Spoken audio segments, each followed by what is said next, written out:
Välkommen alla sammen. We're looking at a little add-on here that Ubisoft just released pretty recently, and it's the Yule Tide celebration in your settlement in Assassin's Creed. So it's right at Ravensthorpe, and there's lots of different activities, and right now I'm going to walk you through some of the fighting that you can do, and yeah, that's about it. So nothing too specific this video, but as a little present I decided to give you a full-on lecture about the Yule and how the Vikings actually celebrated it. So this lecture is on my other channel as well, and it's a bit more detailed with photos and the sources listed that I use, but I'm going to be speaking in this video right here, so you can just listen if you're interested and enjoy the fighting, and that's about it.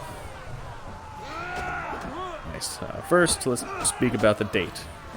What time was it celebrated? A lot of people think it was originally in pagan times, celebrated on the winter solstice, but that's actually not right. It was actually celebrated on the next full moon after the winter solstice. Like many other pagan holidays, they had their holidays based around the full moon. So it would have been celebrated the first full moon after the winter solstice, which would be in January-ish, depending on the year. So there are a few sources from different places that speak about this. I'm not even going to try and read these because I'm not going to pronounce the damn things right. But the first one is The Reckoning of Time by Bede, and that was in Anglo-Saxon England in the year 725. The next one was a biography of Charlemagne, written in the mid-800s, and then another one in Iceland, the Althing calendar, recorded in the year 930. So here we have records about pagans in the Norse world, the Anglo-Saxon world, and the Germanic world, and they all have this very sacred day at the first moon right after the winter solstice. And they would have called these days different things in different areas, and of course probably even celebrated them slightly differently, but all of the Germanic peoples shared this special holiday in pagan times right at the same full moon. So we all have that in common, no matter which Germanic people you come from. So, number 2, why do we think of the pagan Yule being celebrated on the solstice? So we think of that, and why is it believed that way? Well, we have the answer here in Håkon the Good's saga. It tells how this king was trying to Christianize the Scandinavians at the time. Like most other holidays, he couldn't stop the people from practicing their pagan traditions, so he just moved the day to a Christian holy day instead. And it was said in ancient times that Jesus was actually born on the solstice. So King Håkon moved the celebrations to this day, sometime before his death in 960. That he moved it to the Yule celebration to be on the solstice. But it wasn't until about 600 years later, in 1582, when the Christian changed up the calendar from Julian to Gregorian, and then we have been celebrating since then Christmas on the 25th of December. But originally, since the start, like I said, Christians celebrated Christmas on the solstice all the way back to ancient Roman times, but pagans celebrated their Yule, as I mentioned, on the first full moon after the solstice. And other sources say that it's the first full moon after the new moon, after the solstice actually, so usually it's the same thing every year, but this year is a bit weird if you were wondering. It's actually not a new moon until quite a while after the solstice, so this year it could be on December 29th, or it could be all the way on January 28th if you go after the solstice and the new moon, but that's just in case you want to celebrate it yourself. So what about the name? Well, Yule was actually what it was called after King Håkon switched the dates to Christianize it. He writes in Håkon saga, again, that before this time when it was celebrated on the full moon in pagan times, like I just mentioned, that it was called Midwinter Night, and specifically the first day of this celebration was called Håkonut. So, of course, this is just one name we have on record of what it was called in Norway before Yule, but the names would have absolutely varied all over the Germanic pagan world. They would have had lots of different names for that, so we just don't know all of them, but that's just one here. 4.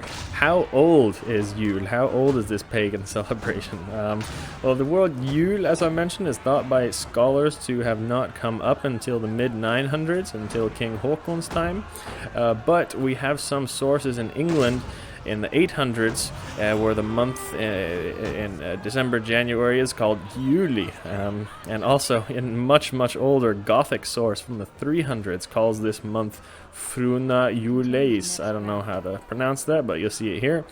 So these are definitely some forms of the word Yule, and they were used hundreds of years before the Viking Age by other Germanic peoples. So that's the earliest written records we have of it, but scholars think that it's a very ancient holiday going back all the way to the Stone Age. They think that because of some archaeological evidence, reconstruction comparatives to other Indo-European cultures, it could be extremely old. Also note how in some sources Odin is referred to by the name as Julfader, or Christmas Father, or Yule Father. So that's just an interesting little point there about the name. It could be much older than we think. How long was Yule celebrated? Well, 3 days. 3 days. The pagan Yule was not just 1 day, but 3.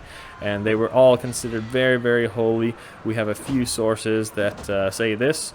As you can see here, Håkon Saga, Magnus the Blind Saga, and Helgakvida in Poetic Edda. So on those last two, Magnus Saga and Helgakvida, they both speak about the peaceful time that had to be in these 3 days of Yule. They were about to have a battle in both of these stories, but they had to wait 3 days and 3 nights until this holiday was over. And this holiday was considered too sacred to fight in, and it seems like they weren't even supposed to work, really. They were just supposed to chill in these 3 days. So now I've spoken about the dates and some practical things. Let's get on to the festivities and traditions we have records of. First, we have the Blot. Yule was just one of the winter nights, or Vetternatter as they were called, which was a series of blots at 3 different times in the winter. They had one in the start of the winter, one in the end of the winter, and one in the middle of winter, which is what Yule is. And as you can see here, these were celebrated, slightly differently in different places from what the sources say. I did a video on this, and that's in the link in the description below if you want to see. But generally, the Blot in midwinter would be an offering for a good harvest, as most of the sources say. In a source called Ynglinga Saga, it says how Odin established the custom that the Blot in midwinter should be done for a good harvest, like it confirms in other sources. Also, the Chronicon of Thietma of Merseburg, which was, I think it was a Greek Orthodox guy writing about his contact with the pagan Danes around this time, and he said the Danes every 9 years had a massive Blot, and there was a sacrifice at Leyre on this midwinter day. Every 9 years there was a big sacrifice. So it seems that every year at Yule time there would be some sort of Blot or offering and parties and festivities, kind of locally, but every 9 years all the people from surrounding areas would have a big meetup at the temple or Hof or capital or wherever, and have a big festival with offerings and animal and possibly even human sacrifices. But I'll get into that in another video. What are some other festivities? Well, gift giving absolutely happened at this time. The most detailed mention of gift giving around Yule time comes in St. Olav's saga, but it's important to realize that the pagan Norse gave each other gifts all the time. They gave out gifts like it was chips and salsa to each other. They just read any saga, and sometimes they'll speak for a few chapters just about the gifts that two people gave each other. So there was absolutely a tradition of gift giving at Yule, but for the Norse there was a tradition of gift giving at all the time in the Viking Age. It was just a gift giving culture. Pretty funny. What else happened? Well, sacrifices, or blots. In Heimskringla, it notes how people would come to the pagan temple and bring all the food that they needed for the 3 days that that the festivities would go on for. After that, the traditional blut would happen with offering food, and they would slaughter animals, and the traditional blut way, they'd sprinkle the blood all over the people and smear the blood on the temple wall and outside. Also specifically, it mentions in Assassins Creed Valahalla that the meat was boiled in a kettle at the center of the hall or temple, and the chieftain blessed the meat before it was eaten or while it was slaughtered. For sure, other festivities include big feasts with lots of eating and drinking. I won't go into all the sources that say this because there are a bunch of them saying how much people ate and drank, but I'll tell about one funny story from Halfdan the Black's saga. And that was the king and a few of his men who were at the Yule feast, and they stepped out of the hall for a short while, and when they came back in, all the food and booze was gone, so people stuffed their faces and drank their asses off, which is yet another source that confirms how much the pagan North like to drink and have a party. I see a lot of pagans out there, and they say that they're all sober and straight edge, and they call themselves Vikings. Man, if you don't drink, that's fine. Good for you, and I'm all good with that, but you can't call yourself a Viking because in every source that we have, it mentions them drinking their asses off. But it was at very specific times. They weren't alcoholics. It was kind of like a be sober, and then, you can save the drinking for special occasions and then have at it. Especially in the wintertime when there was not much work or anything else to do, they'd be drinking a lot. Also, there were lots of toasts at Yule time. Also in Assassins Creed Valahalla, it mentions that there was a first toast, and that was a toast to Odin and to victory. Then a second toast was to Freyr and a good harvest, which is the most important one, which what it was really about.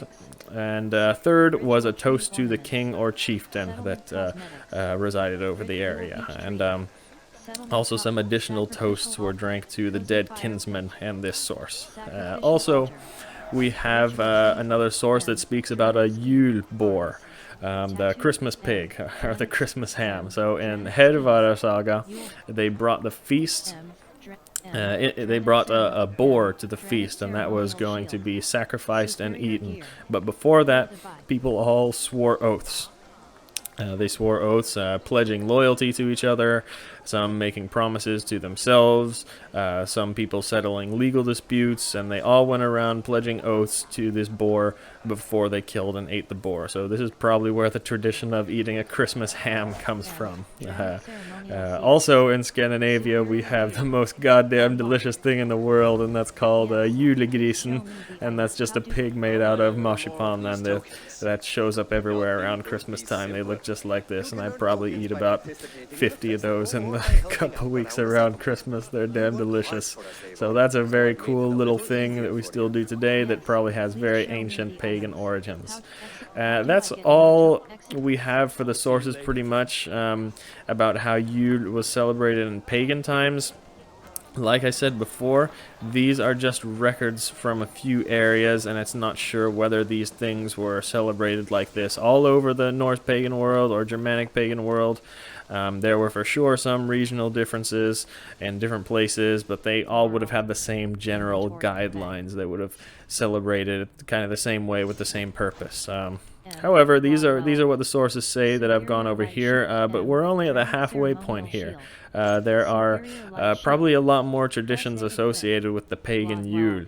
And where do we find these things? Well, we can look at them in folk tales and records of holidays from remote areas of Scandinavia. Yes, these traditions start to get recorded in the 1300s, which was a few hundred years after the official Christianization of Scandinavia. But if you think that paganism ended in the year 1000 when Scandinavia officially became Christian, you have come to the wrong channel. About half of what I talk about is how pagan traditions and magic continued for hundreds of years after the official Christianization. Even though the official understanding and meanings of the myths had been lost, some pagan traditions stayed around for hundreds of years, and some never died out. Like I said, we're still practicing some of them today. So I'm working on that video right now. That'll be released soon, and when it does, I'll put that link in the description below. You can check to see if it's up there. But that's about it for this video. Vi ses nästa gång.